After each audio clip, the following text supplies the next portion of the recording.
எங்கள் வீட்டுக்காரர் 5:30 மணிக்கு எழுப்பி டிரைவிங் கிளாஸ் போகணும் எழுந்திரிங்கன்னா எழுந்திரிக்கவே இல்லை. சரி நானும் வரேன் எழுந்திரிக்கணும்னு டக்குன்னு எழுந்துச்சு கிளம்பிட்டாங்க.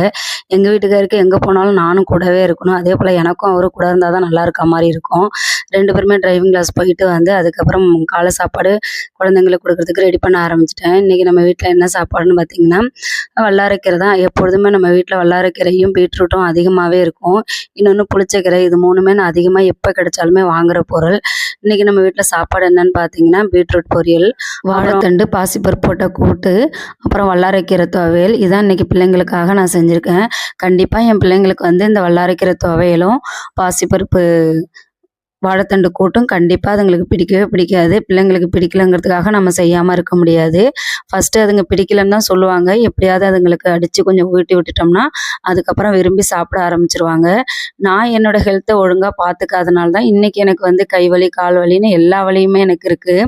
35 வயசு ஆனது ஒரு பக்கம்னாலும் அதுக்குள்ளவே எனக்கு இன்னுமே நிறைய நோய்கள்லாம் இருக்க மாதிரி இருக்குது. சரி நம்மள மாதிரி நம்ம பிள்ளைங்க இருக்கக்கூடாதுன்றதுக்காக தான் பிள்ளைங்களுக்காக நான் ஒன்று ஒன்றும் பார்த்து பார்த்து செய்வேன். பிடிச்சதை ஒரு நாள் செய்வேன், பிடிக்காததையும் ஒரு நாள் செஞ்சு அதுங்களுக்கு நல்ல பொருளாக இருந்தால் அதை பழக்கம் பண்ணி விட்டுருவேன்.